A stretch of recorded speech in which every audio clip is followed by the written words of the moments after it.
Bem-vindo à segunda parte do Think Tank desta semana. Estamos a tentar analisar a deriva inquisitorial em que mergulhou a sociedade portuguesa. E estávamos precisamente no momento de perceber o que é que se passa com a justiça.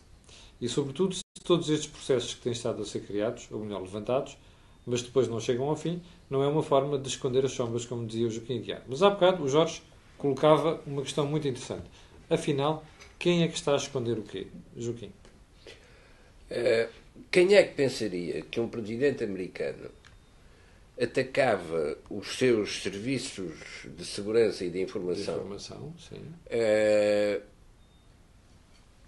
Porque eles estão a investigar uma possibilidade de ligação entre um candidato à eleição americana e o poder político russo? Sim. E nós, de facto, ficamos surpreendidos com o tipo de suspeita, mas ainda mais surpreendidos com o tipo de ataque que o presidente americano dirige às suas próprias instituições. Exatamente. Mas depois verificamos, com as declarações feitas, quer pelo presidente russo, quer pelo presidente americano, que têm como objetivo comum destruir o projeto da União Europeia. O presidente americano, com declarações de que a NATO é uma entidade obsoleta e com atos concretos de oposição, de hostilidade aos dirigentes políticos europeus, Sim. rompe com não apenas uma tradição de 5 décadas, desde a Segunda Guerra Mundial, mas rompe inclusive com aquilo que seriam os seus interesses estratégicos no confronto com aqueles que não eram seus aliados, os russos. Joaquim, mas como é que isso transporta para a realidade portuguesa? Já vamos ver. Ora, é quando o real nos revela qualquer coisa de muito diferente do que estão a ser as declarações que temos que acreditar no real e não nas declarações. Sim. Não houve nenhuma aliança entre o candidato às presidenciais americanas e o presidente russo. Bom, mas há uma violação de todos os códigos da política externa americana logo que este candidato presidencial é eleito. Aliás, já alguém escreveu que o investidor do ano 2017 era o Vladimir Putin, que com pouco investimento ganhou dividendos elevadíssimos, que nunca conseguiria obter e que o pobre Gorbachev nunca se aproximou desse tipo de resultado. Joaquim, agora vamos lá ver Portugal. Quem é o Donald Trump, então, de Portugal? Vamos lá ver Portugal. O que é que isto nos exemplifica? Desconfiar sempre em política de quem se apresenta como vítima. E quando um político se quer apresentar como vítima da perseguição da justiça, qualquer coisa há de errado nisto. Porque a responsabilidade do político é tratar com os responsáveis pela justiça sobre como é que se obtém o bom funcionamento da justiça. Mas quando a justiça revela factos que estarão em segredo de justiça para fazer acontecer outras revelações, também alguma coisa está errada, porque a justiça não precisa de utilizar esses artifícios para recolher as informações de que precisa para tirar as suas conclusões. No fundo é o problema dos auditores. Os auditores não podem desconhecer que uma empresa está a entrar em situação de alarme para proximidade da falência quando tem todos os elementos de contabilidade para saber isso. Também a Justiça tem todos os elementos para saber o que aconteceu. Então, mas deixem-me lá... Espera aí. Mas, se os políticos optam pela estratégia da vítima, são eles os primeiros interessados em sublinhar as ineficiências da justiça. E é nisso que nós somos enganados. Porque vamos atrás da sombra, tentamos ver quem é que provoca aquela sombra e quando perdemos tempo nisso, escapa-se o culpado principal. Bom, então agora vamos lá ver se consigo perceber isto. Ó Jorge, nós tivemos um Ministério Público, como tu disseste, que levanta uma investigação. Um ministro por causa de 2 bilhetes pedidos para um jogo de futebol. Bom, se for só isto, é uma estupidez, dizia eu no dia em que soube do processo. Ou seja, ninguém sabe se daquilo ia passar arguido ou não. Bom, desde segunda-feira até hoje... Mas eu sei isso, não é?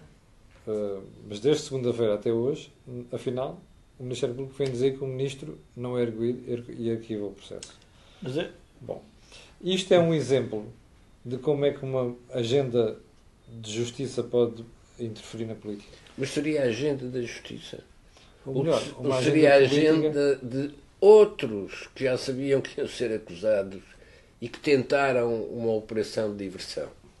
É que as vítimas não são estúpidas. Podem ter sido apanhadas, mas são inteligentes. Mas há um passo prévio. Porquê é que eu sei isso? Eu devia saber. Tinha sido sabes isso, os jornalistas? Sim. Que depois vão lá... Não, porque é que eu sei que houve esse inquérito? Claro. Poderia não saber. Pública, sim. Sabes porque alguém divulgou isso à comunicação. Alguém divulgou. E então a divulgação tem uma estratégia de sombras e de corpos, como o Joaquim diz. Alguém que faz essa divulgação tem uma intenção. Muito bem. E qual era? Pronto. E a intenção, esse é que é o problema, porque a partir do momento em que a justiça e a política, ao que parece, estão a trabalhar de costas voltadas uns para os outros, começa a haver uma afirmação dos dois poderes, porque se nota, nós temos que lembrar que estes últimos casos que estão a aparecer, aparecem numa agenda mediática um pouco assim salpicada de casos, mas depois aquilo tem tudo uma lógica, parece ter uma lógica. Tivemos o tema de Angola, tivemos o tema do ministro, tivemos o tema do secretário de Estado, tivemos o tema de um juiz, portanto, de repente, os decisores, ou seja, as personagens públicas relevantes para a sociedade portuguesa, são elas próprias sujeitas a uma potencial incriminação, porque não há condenação nenhuma, mas há uma condenação prévia quase, sim, da opinião pública, que é feita pela opinião pública. E, portanto, nós também temos aqui que pensar e recuar um bocadinho e desconfiar destes dois agentes, quando eu digo agentes, estes dois poderes, que estão de alguma forma a confrontar-se, usando obviamente os meios disponíveis que são os jornais, obviamente os jornais também se disponibilizando a fazer este serviço, e portanto que têm que o fazer na lógica, se eu tenho informação, eu tenho que a revelar, e portanto não vou esconder, porque acho que isso não viola a minha regra, eu diria, deontológica, e portanto nós temos como cidadãos começar a questionar-nos o que é que está a passar. E isso é que acho que é o debate interessante que a sociedade tem que fazer. Porquê é que isto está a acontecer? Porque é que estão a haver estes sucessivos casos? E depois há aqui um outro aspecto que ainda é mais complexo, que é, numa falência de um regime económico que se foi feito ao longo do tempo e que foram utilizados diversos instrumentos que todos sabemos que violavam um conjunto de regras, regulamentos e leis, todas as pessoas que estavam associadas a essa falência, por um motivo ou outro, obviamente querem explicar que não tem nada a ver com o assunto. Portanto, faz parte da natureza da defesa normal das pessoas. As pessoas podem se defender em público dizendo, bom, isto aconteceu porque eu fiz isto porque estava a tentar proteger isso. Ora, este exercício nós não estamos a conseguir fazer com clarividência porque nós temos, por exemplo, reguladores que já fazem acusações, eles próprios é que impuseram as regras, fazem no fundo as inspeções que entendem, aplicam as penas e, portanto, isto tudo passou a ser uma grande confusão mediática, sabendo nós que há uma coisa que passou a ser que é comum a todos. Que é? Todos estavam envolvidos na falência do regime. Nós, o poder judicial, o poder mediático, o poder político, o poder económico, não pode agora vir dizer não sabia nada do que se estava a passar. Alguma coisa tinham que saber. Mas há muita gente a dizer que não sabia. Pronto, mas é que teria que saber alguma coisa que se estava a passar. Não quer dizer que as condições externas não agravassem a situação portuguesa. Não é isso. Mas o que estamos a dizer é que alguém deveria. Ora, o que nós sabemos é que foi montada uma estratégia em que isto não se consegue concluir. E, portanto, eu não sei aquilo que tu gostarias que nós fizéssemos, que era iluminar o corpo que criou o problema. Sim, eu estava à espera que vocês apontassem os holofotes para se ver quem é que estava a tentar passar pelas sombras. Espera, Camilo, há uma mas repara que o Poder Social também está envolvido. Sim, no sentido em que também não conseguiu. Também não ajuda. Há uma regra que não podemos esquecer, que é quando se analisam números, quando se analisam estatísticas, a correlação não é causalidade. Isto é, o facto de dois fenómenos poderem estar com movimentos semelhantes não quer dizer que haja uma mesma causa ou que um esteja a causar o outro. Correlação não é causalidade. Saber não é provar. Eu posso saber uma coisa, mas não a consigo provar. Sim. Portanto, prova é uma matéria de justiça. Saber é uma matéria de análise. Todos esses poderes de que falou o Jorge não podiam desconhecer, tinham de saber. Podiam provar, talvez não pudessem provar, mas tinham de saber. Ora, quando alguém que está no poder político sabe, a sua responsabilidade é corrigir aquilo que não podia deixar de saber. Não é ficar à espera dos tribunais. Quando os tribunais não conseguem provar aquilo que os políticos já sabem, é a responsabilidade dos políticos alterar a legislação para que os tribunais possam saber. Mas não lhes dá jeito. Agora, não fazendo uns nem uma coisa nem outra, aquilo que acontece é a falência do regime. Porque as entidades que devem assegurar o regular funcionamento das instituições, deliberadamente, impedem que as instituições funcionem regularmente. Mas isto não é estranho, porque nós estamos a dizer assim, são só 43 anos de democracia e já estamos com falência do regime. Não. Isto não é preocupante. Não é assim. Não é o problema dos 43 anos e o problema da democracia. Podia ser em ditadura e era a mesma coisa. Está bem, mas isto é de ser república, não é? Não. É um problema de sentido de responsabilidade política. Há quem pense, provavelmente a maioria pensa, que é possível escapar à realidade. Sim. E, portanto, escondem até à última das consequências. Mas tem sido possível escapar à realidade? Não tem. Você esquece qual é a dívida que acumulou. Não, não estou a falar disso. Estou a dizer que a realidade é os processos judiciais. O que deu origem... sim, mas isso é fácil. Não, é isso que eu me referia. Aí não há a realidade económica é indiscutível. Ninguém consegue fugir a ela. Alguém um dia disse-me, quando se discutia um problema de amnistia, disse, não é preciso amnistia porque bastam os procedimentos judiciais. E, portanto, é o que nós estamos a assistir com os procedimentos. Não interessa. Com os procedimentos. Só interessa que a frase é verdadeira. Mas nós precisamos com os procedimentos judiciais. A gente resolve o problema. A vítima escapa. Grande advogado esse, então. Mas nós precisamos sempre, como as sociedades vivem disso, nós precisamos, em todas as sociedades, de encontrar um culpado. Sim. Sempre. Sim. Faz parte. O ódio expiatório sobretudo faz parte da natureza cultura judaico-cristã. Claro, faz parte da natureza humana. Ora, o que está a ser difícil é nós não estamos a conseguir encontrar um culpado. Mas agora qual é a conclusão que nós podemos tirar? É que a articulação do sistema como um todo é ele próprio culpado.